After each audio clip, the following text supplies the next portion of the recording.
ahagaze muramureba asa n'usatuyemo kabiri uhereye mu muhogo yarangiza ukamanura ukageza hagati y'amaguru bisa naho hari igipande kimwe cy'ibumoso n'icy'iburyo.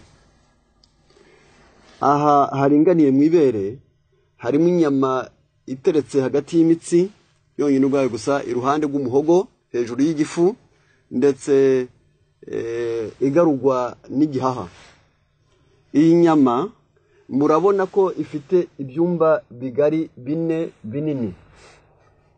Harimo imitsi isohoka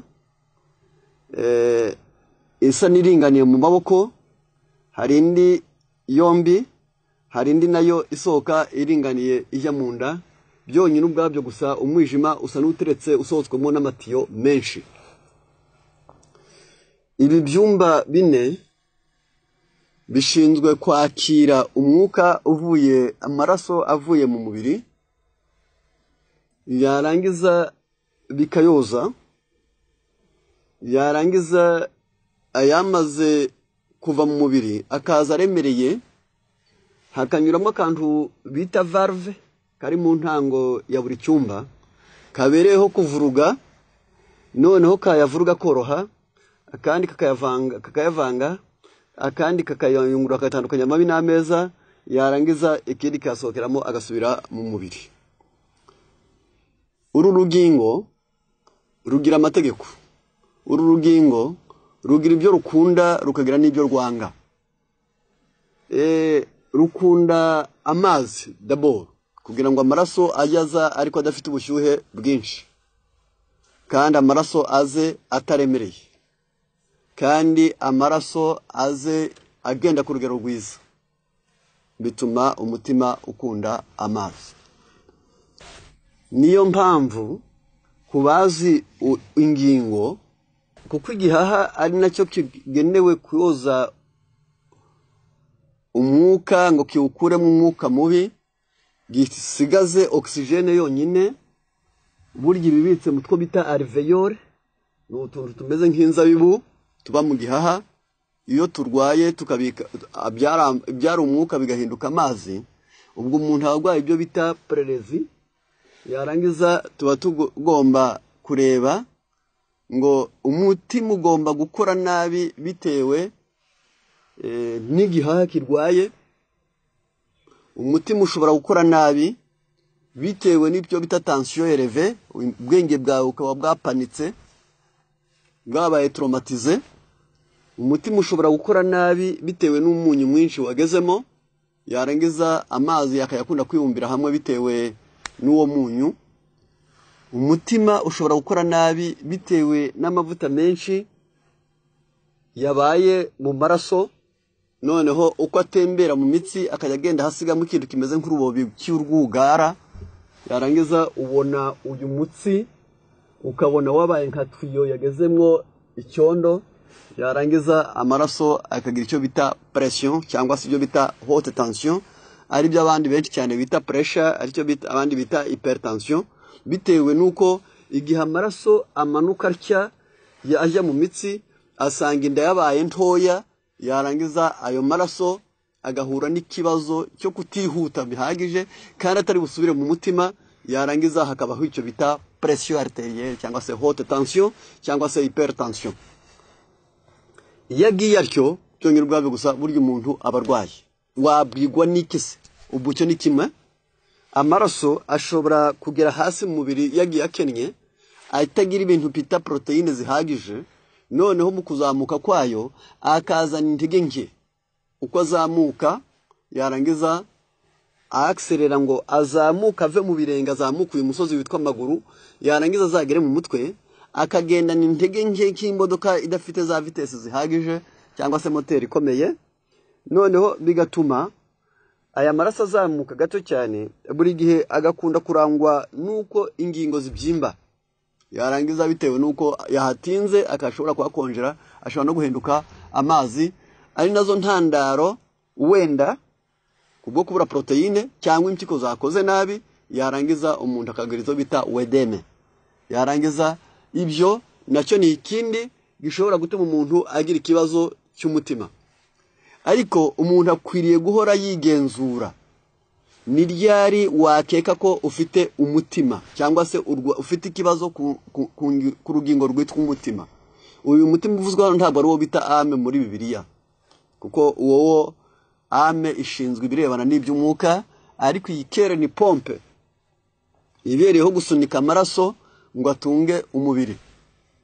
Muri uyu mubiri iyo umutima wakoze nabi ubibwirwa n'ibi bintu bikurikira: umuntu yiyuhagira mu maso atya, amaraso akaba menshi mu kanwa. Ubwo icyo gihe umutima nta cyizere ubufitiwe. Ushobora kumva injereri mu matwi, icyo nacyo ubwo umutima wawe nta cyizere ubifitiwe. Ushobora kumva hano hejuru mu gihorihori cyawe haka umuriro, umutima wawe uba ufite ikibazo. Ushobora kumva wiseguye akaboko k'ibumoso kakaruha vuba, kakazamwo ibinyamuntoke kakaruha vuba byongera ubwabyo gusa, cyangwa kakanababara kumva gasa n'akahagutse. Umutima wawe ntabwo uba wizewe neza. Noneho ushobora no kumva byongera ubwabyo gusa wagwaye ibikanu, byonyine ubwabyo gusa, ubwo ikibazo cy'umutima ntabwo kiba cyizewe. Ushobora kugenda ukaruha uhereye mu mavi ujyana hasi ukumva nta mbaraga, yarangiza ubwo nabwo umutima ntabwo uba wizewe. Noneho kugira ngo ubizirikane, hari igihe umuntu agira ikintu cy'icyoba, yarangiza iyo cyoba cyonyine ubwacyo gusa, umutima nabwo ntabwo uba wizewe. Iyo wumva uri wenyine ukumva warya vuba vuba, umva warya bwangu, umutima ntabwo uba wizewe. Yarangiza ntugarukiraho gusa, hari abantu kano kaboko k'iburyo gafate ngaho kanyuze munsi y'ukuboko kw'ibumoso, yarangiza aho mu rushyi rw'ukuboko ahantu usohorera uranyura, urafata ku kigufa bita omoplate. Iyo ukunda gushimaho ku nyusirizo y'icyo kigufa, aho hakurya honyine ubwaho gusa, nta ruheri ruhari, ubwo umutima uba ukubwiye ngo hariho ikitagenda neza. Yarangiza iyo ujya kubyuka mu gitondo ukumva byakunaniye, nta bitotsi ariko usa n'ufite ibitotsi, kubyuka byanze, uri kwiruhutsa buri kanya, ufite ubute bwinshi, umutima nta cyizere uba ufitiwe. Kubw'ibyo rero gabanya amavuta, cyo ni kimwe. Gabanya umunyu, cyo ni cya kabiri. Gatatu, ukunda kunywa amazi, usinzira ku gihe, urya ibyo kurya by'imboga, kurya imbuto. Ariko niba waramaze kubirwara, fata onyo, ufate indimu, bikatakate neza, yaba ari ukubirapa, yaba ari ukubisya na mixer cyangwa icyo bita blender. Yarangiza maze ushyireho akayiko k'ubuki. Ubuki bwiza burya bugira B ya 8 na B ya 9, bituma umutima w'umuntu utuza. Hakaba n'akantu bita diastase, ubuki bwo nibwo mvuga.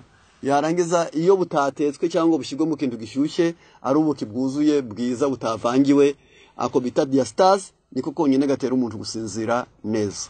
Noneho kubw'ibyo B ya 9 ituma umutima ugira ritme, ariko zidasimbagurika, zitazazanirwa, zitahagarara, zidafite ubutendwe. Muri magufi umutima wawe ukajya kwakira, ntihagire igikerego, bigatuma umutima wawe utera neza. Kubw'ibyo rero iyo ufashe ya onyo, irakungahaye mu gukura amavuta mu ruhu, mu mutsi, ugafata indimu, yagura imitsi kuko irinda ibyo bita sclerose. Yarangiza noneho byonyine ubwabyo gusa ugashyiraho bwa buki butera wa mutima gutera neza, ugashyiraho amavuta ya erayo abereyeho guhanagura cholesterol, yarangiza mu mitsi, mu gifu, mu mara, mu mpyiko. Yarangiza aka gasaradi ukariye, uretse gukiza umutima wonyine ubwawo gusa, ahubwo ubuvuye na rubaga impande, kuko imitsi uba wayivuye. Uretse n'ibyo gusa, ya mihore yahoraga inaniwe irazibuka ikagira imbaraga, kuko calcium iba yinjira neza cyane, kuko nayo burya calcium iri mu bintu bituma umuntu amererwa neza, iri mu bintu bituma umutima utera neza, iri mu bintu bituma umuntu asinzira neza, iri mu bintu bituma umuntu agira ibyo bita bien-être. Noneho akaba rero calcium nayo ifite uruhare runini cyane. Ibyo bintu navyo na calcium nayo tuba dukeneye y'ibimera, kuko ibaye ikomoka ku nyamaswa ishobora kugenda iremereye cyane, ikazatera ibintu bita calcule. yarangiza mu mpyiko uko inyuramo cyane ari nyinshi cyane ikazarema amabuye, ibyo bita retiaze renal. Yarangiza niho umumva abantu baremezemo amabuye, ubwo mu magi, mu mata, mu nyama, akaba calcium yabyo cyane cyane ko igihangana na proteine, buriwo proteine zayo zishobora kumara calcium, cyangwa calcium nyinshi igatera amabuye yarangiza mu mubiri w'umuntu. Rero kubw'ibyo niyo mpamvu rimwe na rimwe bakubwira bati aka gasalade ugakoresha 4 mu cyumweru, ukwezi uzaba wigiriye neza. Ariko nubwo twavugaga ibyo, hari igihe iyo uvuga ibintu uba ubivuga ubizi, ubisobanukiwe, uzi n'amahirwe yabyo, ariko onyo reka tubarangirize icyo yaba kora kindi mu mubiri w'umuntu. Mu gitabo bita Délices de Potager haranditse ngo l'oignon est laxatif, irazibura, ituma umuntu yituma neza, ubwo ivura za constipation byonyine ubwabyo gusa. Kindi gitabo bita Délices de Potager page 396 aravuze ngo désinfectant, iyo umuntu abwira indwara z'ibyuririzi onyo irabivura.